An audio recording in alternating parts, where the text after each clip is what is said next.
All right, Shalom. First, I want to give all praises, honor, and glory to Yahweh Ba'Shem Yahweh Shai, never honors the apostles of Great Millstone, and peace and blessings to the elect. Basically, just gonna do this quick video through the spirit. All right, on the mind versus the flesh. Okay, and basically pushing past your limitations. Okay, because whenever we talk about the flesh, we say the flesh, of course, yeah, but the flesh is really your mind. Okay, the spirit, it's all in your head. Your spirit and your flesh are both in your head. Okay, and they battle for which one gains the authority, which one rules your body. Okay, and that's what brothers got to understand, that you got to let the spirit take control. You got to win the fight of the spirit and not let the flesh take control, because that voice that you hear in your head, all right, that's that flesh. All right, and then sometimes you hear righteous thoughts, sometimes you hear wicked thoughts. Why? Because you constantly got the flesh battling against the spirit, which is why you need these scriptures, so you can know which thought is righteous, which thought to go off of, because you have the scriptures as a guideline. Okay, and so I'm gonna start off with this precept here, Jeremiah chapter 17 verse 9. It says, "The heart is deceitful above all things and desperately wicked. Who can know it?" The word heart is not literally talking about the organ. All right, it's talking about your mind, because the Hebrew word there for heart is lab, which means your mind. Okay, then that's that spirit. That's that voice you hear in your head. Okay, it says it's deceitful above all things. Okay, and desperately wicked. Who can know it? Okay, so you don't have control or know your own heart, man. That's why you always gotta filter everything through the scriptures, man. All right, if what you're thinking is not according to scripture, don't do it, because that's how that's how you discern whether what you're thinking is of the flesh or is of the spirit. Okay, if it's scriptural, if it's according to the scriptures, if it's righteous according to the scriptures, then that's the spirit talking, basically.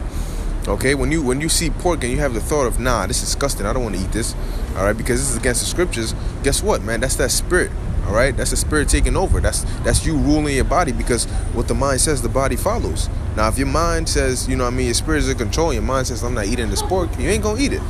You might, not even have the appetite for it. Why? Because that's the spirit that's talking, man. All right, but when you start thinking other stuff, like let me go commit adultery, or let me just taste this pork. Damn, it smells good. Now that's that flesh talking. Oh, what's one bite gonna do? All right, because it's desperately wicked. It's constantly wicked, because all it thinks about is pleasing itself. Okay, okay, all it thinks about is pleasing itself. This is Romans chapter 8. I'll start at verse 4. It says, the righteousness of the law might be fulfilled in us, who walk not after the flesh, but after the spirit. All right, that means that the thoughts that you follow, the thoughts that you turn into actions, are that of the spirit. Okay, righteous thoughts, which is why you have to constantly meditate upon these precepts. Okay, let the meditations of your heart be acceptable in the sight of the Lord. Okay, so it says, for they that are after the spirit do mind the things of the flesh. For they that are after the flesh do mind the things of the flesh, but they that are after the spirit do the things of the spirit. Yeah, all right, because when you let the spirit take control, because remember, it's all in your head. All right, that whole battle all goes down in your head, man, in that skull. Okay, or wherever it is, But you gotta let the spiritual thoughts overflow the wicked, the fleshly thoughts. Okay, it says, for to be carnally minded is death. You hear that? To be carnally minded. All right, because what carnally minded is basically like giving into the flesh, man. And it says what? That's death.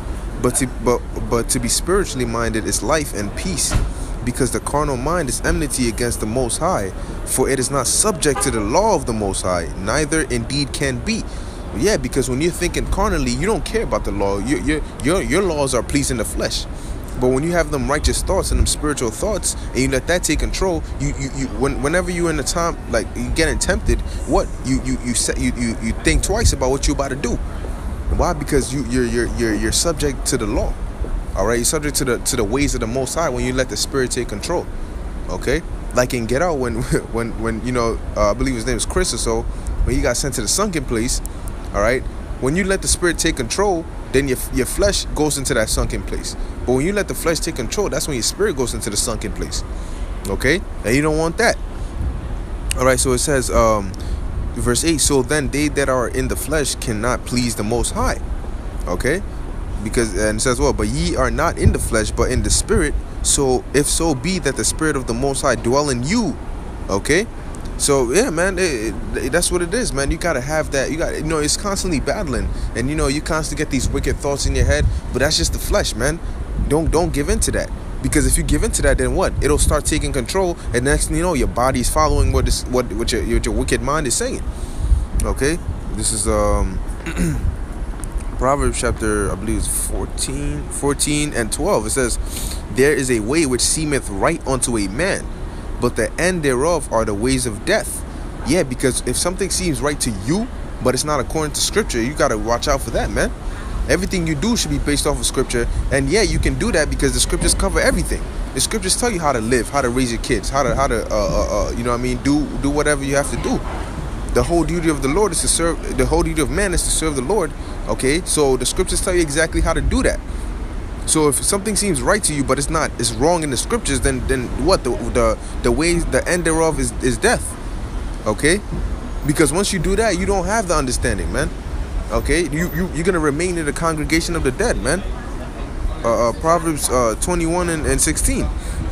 One of my favorite scriptures, man. The man that wandereth out of the way of understanding shall remain in the congregation of the dead. Yeah, because when you let your flesh take over your mind and put those wicked thoughts in there, you lose the understanding. You start questioning things. You start losing faith, and what? You end up in the congregation of the dead, man. Because it's the spirit that quickeneth.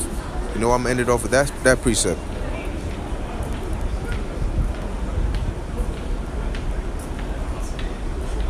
This is John chapter 6 verse 63. It says, it is the spirit that quickeneth, the flesh profiteth nothing. The words that I speak unto you, they are spirit and they are life. All right, and that's what Yahushua said, man. It's the spirit that quickeneth. So don't let that flesh win the battle, man. Rebuke those wicked thoughts and overpower them with righteous spiritual thoughts, man. Because if you solve the spiritual, man, you're gonna reap of the spiritual, man. All right, and that's how you're able to push yourself past these limits when you instead of you know what I mean, allowing the flesh to even get a second in there, you overpower that with the spirit, man, and you push through. Okay, and eventually, man, your body will follow right in order, man. Okay, but low one, this video is edifying to the elect. You know, we in exciting times of prophecy, man. Big prophecies are happening, man. All right, so stay tuned. You know, keep watching and do what you got to do. All right, with that, I'm gonna say shalom.